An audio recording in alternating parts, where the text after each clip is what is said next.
Hello friend, SP education में आपका हार्दिक स्वागत है। आज की क्लास में हम लोग बात करने वाले हैं झारखंड पीजीटी कॉमर्स के बारे में। झारखंड पीजीटी कॉमर्स में जो क्लासें हम लोगों ने अभी तक कर ली हैं वो क्लास हम लोगों ने कर ली हैं। 11 क्लास हम लोगों की हो चुकी हैं। आज हम लोगों की 12वीं क्लास है। 12वीं नंबर क्लास में हम लोग करने वाले हैं reconciliation of cost and financial account. आप लोगों के सिलेबस में भी गिवन है, ये जो टॉपिक है आप लोगों के सिलेबस में भी गिवन है, तो इसको हम लोग करने वाले हैं। सबसे पहले इसके बारे में थोड़ा सा समझेंगे कि ये क्लास नंबर हम लोगों की कौन सी है। ये क्लास नंबर 12 है और हम लोग करने क्या वाले हैं, reconciliation of cost and financial account. अगर हमको इनकी इंग्लिश में हिंदी में बात करें तो इनको हिंदी में बोलते हैं लागत लेखों लागत लेखों का वित्तीय लेखों से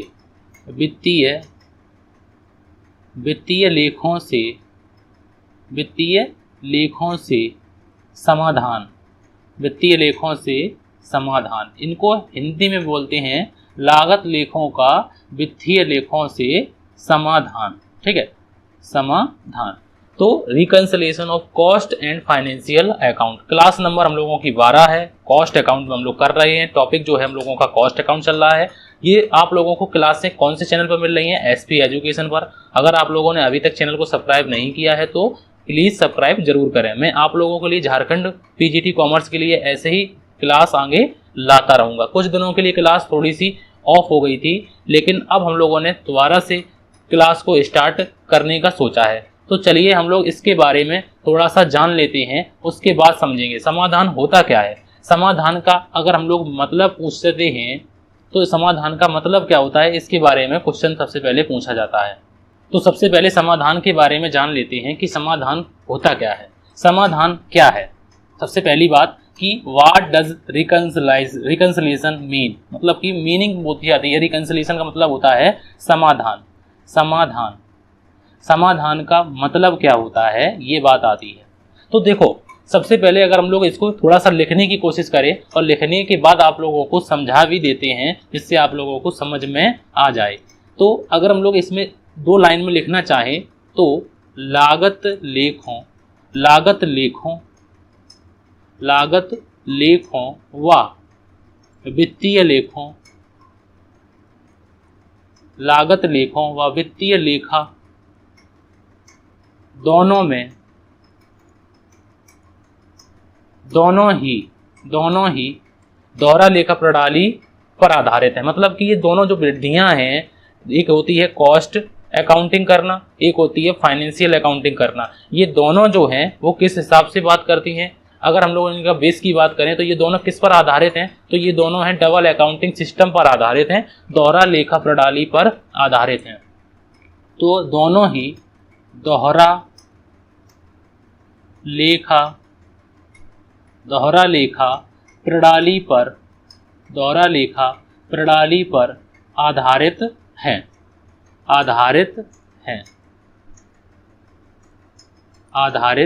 हैं। ठीक है, इनके आधार पत्र भी एक ही होते हैं। इनके आधार पत्र एक ही होते हैं। ठीक है, एक ही होते हैं तथा दोनों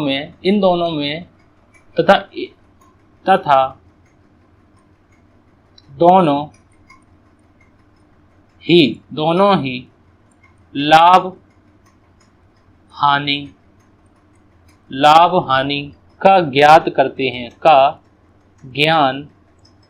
ज्ञान कराते हैं। ठीक है, इस प्रकार से हम लोग लिखेंगे कि जिससे हम लोगों को हिंदी भी बिल्कुल समझ में आए कि लागत लेखों व वित्तीय लेखों दोनों ही दोहरा लेखा प्रणाली की पर आधारित होती हैं। इनके आधार पर इनके जो आधार होते हैं वो एक जैसे होते हैं तथा दोनों ही लाभ हानि का ज्ञान हमें कराते हैं। लेकिन फिर भी इनमें जो अंतर होता है, परंतु इनमें कुछ ना कुछ अंतर होता है, तो इनको लिख लेते हैं।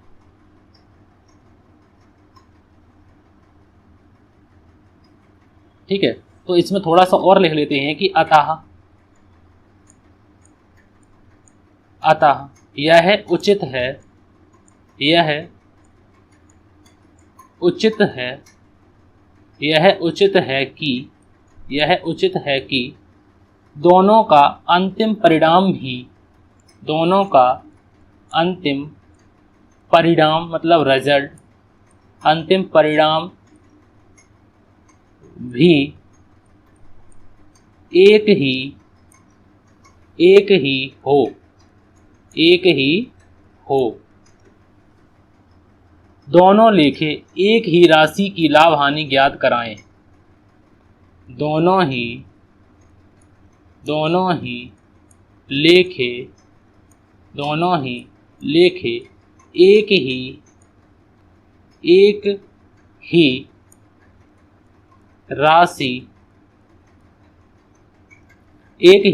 राशि की लाभ हानि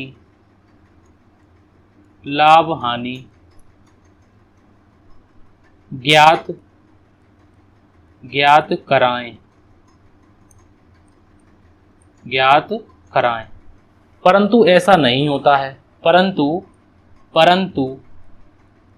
ऐसा नहीं होता है, परंतु ऐसा नहीं होता है।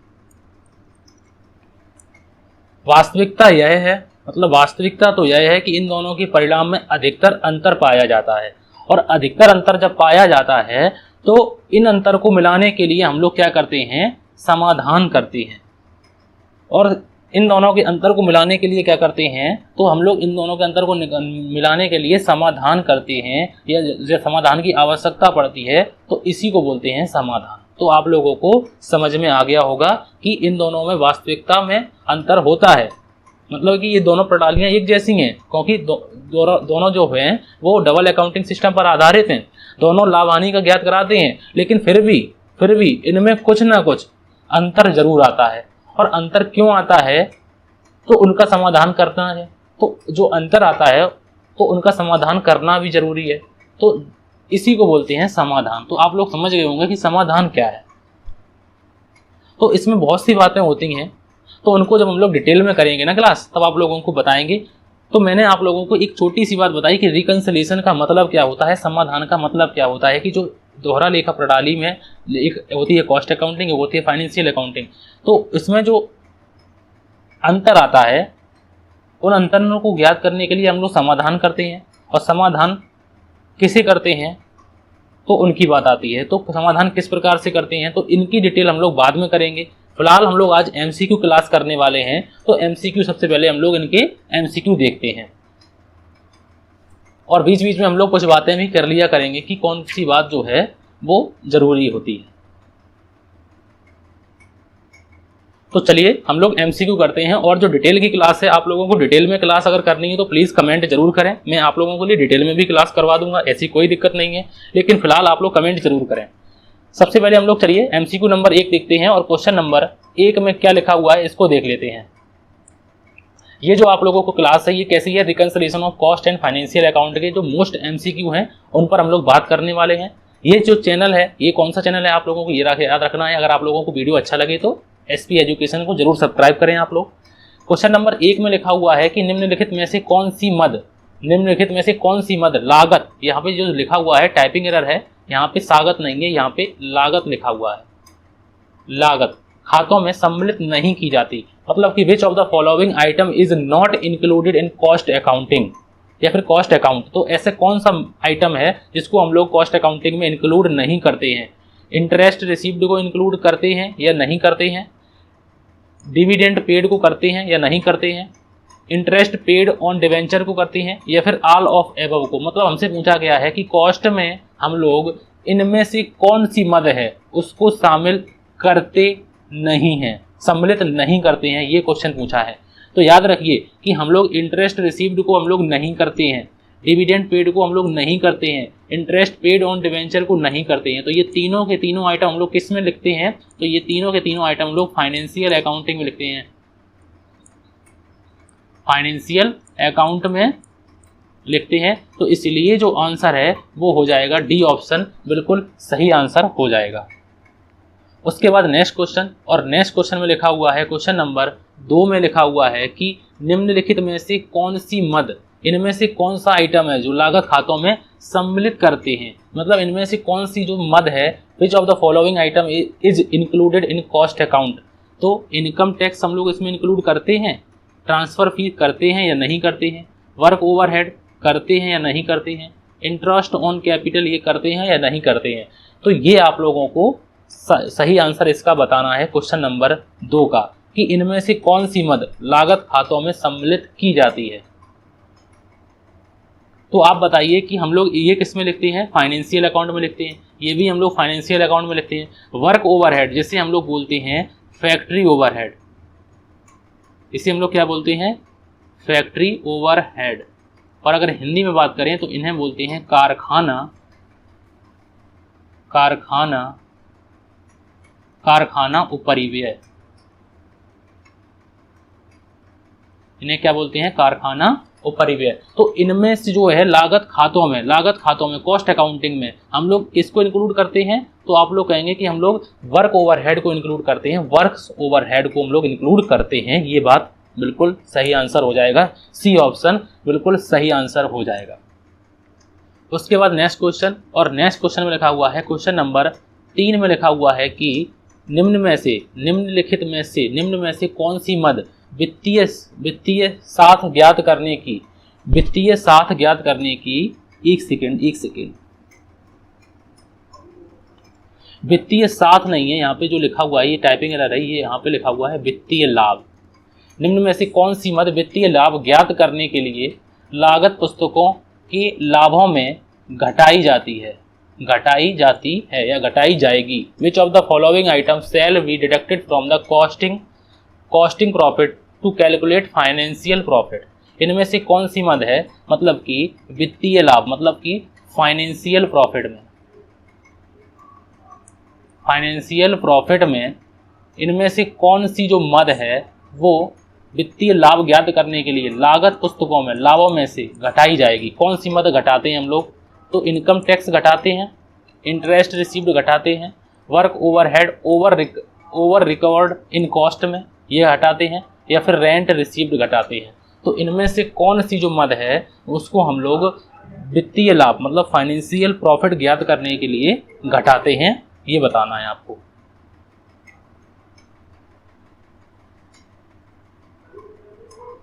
तो इसका जो सही आंसर है वो है ए ऑप्शन, बिल्कुल सही आंसर हो जाएगा कि हम लोग किसको घटाते हैं, इनकम टैक्स पेड को घटाते हैं। तो तीसरे का ए ऑप्शन बिल्कुल सही आंसर हो जाएगा।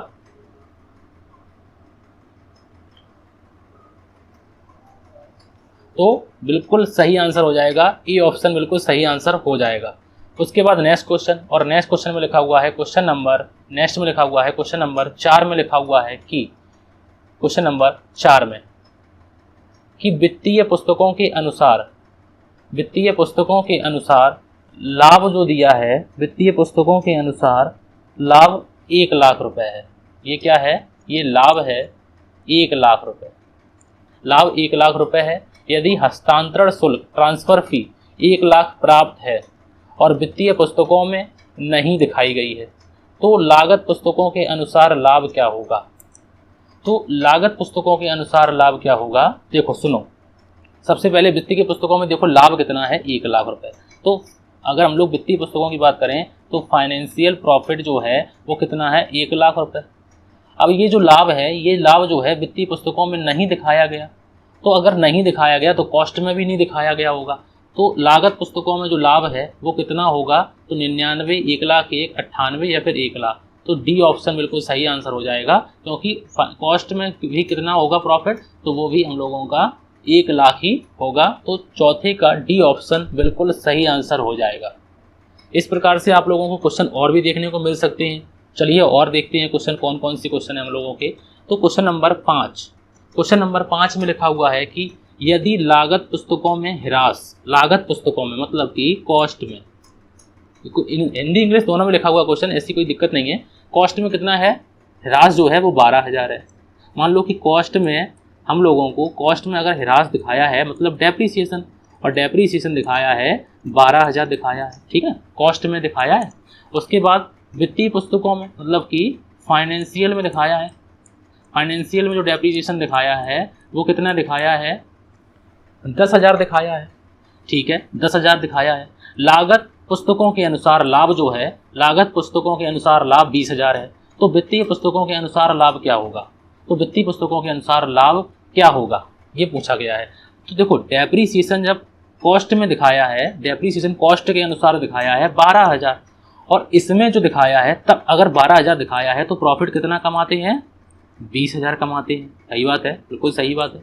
अगर इनको देखो, इन्होंने डेप्रीसिएशन जो दिखाया है तो कॉस्ट में प्रॉफिट कितना कमाया है, 20,000 रुपये। अब देखो ध्यान से कि अगर डेप्रीसिएशन यहाँ 12 है तो यहाँ 10 है, तो यहाँ अंतर कितना है, यहाँ पे प्रॉफिट ज़्यादा आया होगा। सोचो ध्यान से, क्योंकि यहाँ पे जो डेप्रीसिएशन खर्चा है वो 12,000 दिखाया है और यहाँ पे डेप्रीसिएशन जो खर्चा है वो 10,000 दिखाया है। तो 2,000 रुपये यहाँ पे जो प्रॉफिट आएगा, यहाँ पे जो प्रॉफिट आएगा वो ज़्यादा आएगा। कैसे आएगा, क्योंकि 20,000 की जगह पे कितना आएगा, तो यहाँ पे आएगा 2,000 और ज़्यादा आएगा, क्योंकि 20,000 तो कमाएगा प्लस 2,000 वो जो डेप्रीसिएशन कम दिखाया है ना, तो वो भी तो जोड़ो, तो 2,000 ये हो गया। तो टोटल प्रॉफिट कितना कमाएगा, 22,000। तो इसका जो आंसर होगा वो होगा सी ऑप्शन, बिल्कुल सही आंसर हो जाएगा, बिल्कुल सही आंसर हो जाएगा। समझ में भी आ गया होगा आप लोगों को। चलिए और नेक्स्ट देखते हैं क्वेश्चन।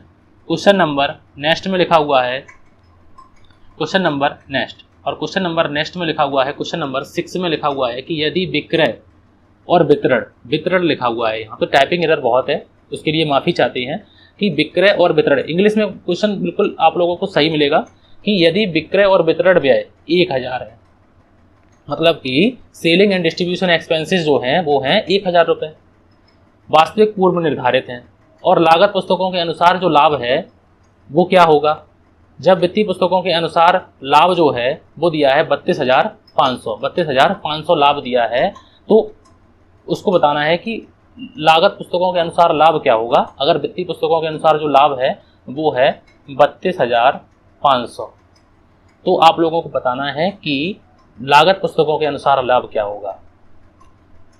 तो इसका जो है सही आंसर आप लोगों को बताना है। तो ध्यान से देखो कि इसमें जो है 32,500 है, ठीक है, प्रॉफिट कमाया है 32,500। अब इसमें जो है इन्होंने जो 1,000 रुपये सेलिंग एंड डिस्ट्रीब्यूशन का माइनस नहीं किया होगा, तो हम लोग इसको माइनस करते हैं, कहाँ पे करते हैं, कॉस्ट में तो करते हैं, कॉस्ट में तो हम लोग लागत में दिखाते हैं अपना।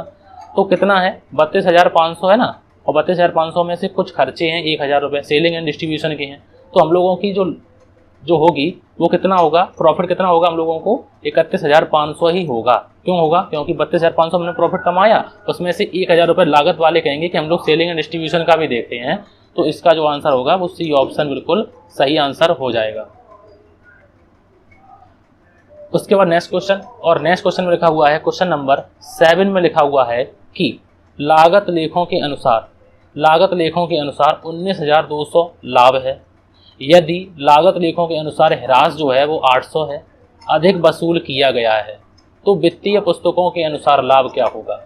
लागत लेखों के अनुसार प्रॉफिट कितना कमाया है, 19,200, और ये कहा गया है कि जो ह्रास है इसमें वो 800 अधिक वसूला गया है। तो 800 अगर अधिक वसूलेंगे, तो 800 अगर हमने अधिक वसूला होगा तो जोड़ दो, इसमें अधिक वसूला होगा क्योंकि गलत दिखाया है ना तुमने 800, और 800 अगर अधिक दिखाया है तो उसका जो प्रॉफिट है वो कम आया होगा, तो इसमें जोड़ दो, तो कितना हो गया, तो ये हो गया 20,000, तो अधिक वसूला गया है, ठीक है, तुमने जोड़ लिया, ठीक है। तो वित्तीय पुस्तकों के अनुसार जो है वो प्रॉफिट पूछा कितना होगा, तो इसका राइट आंसर होगा हम लोगों का 20,000 रुपये, बिल्कुल सही आंसर हो जाएगा,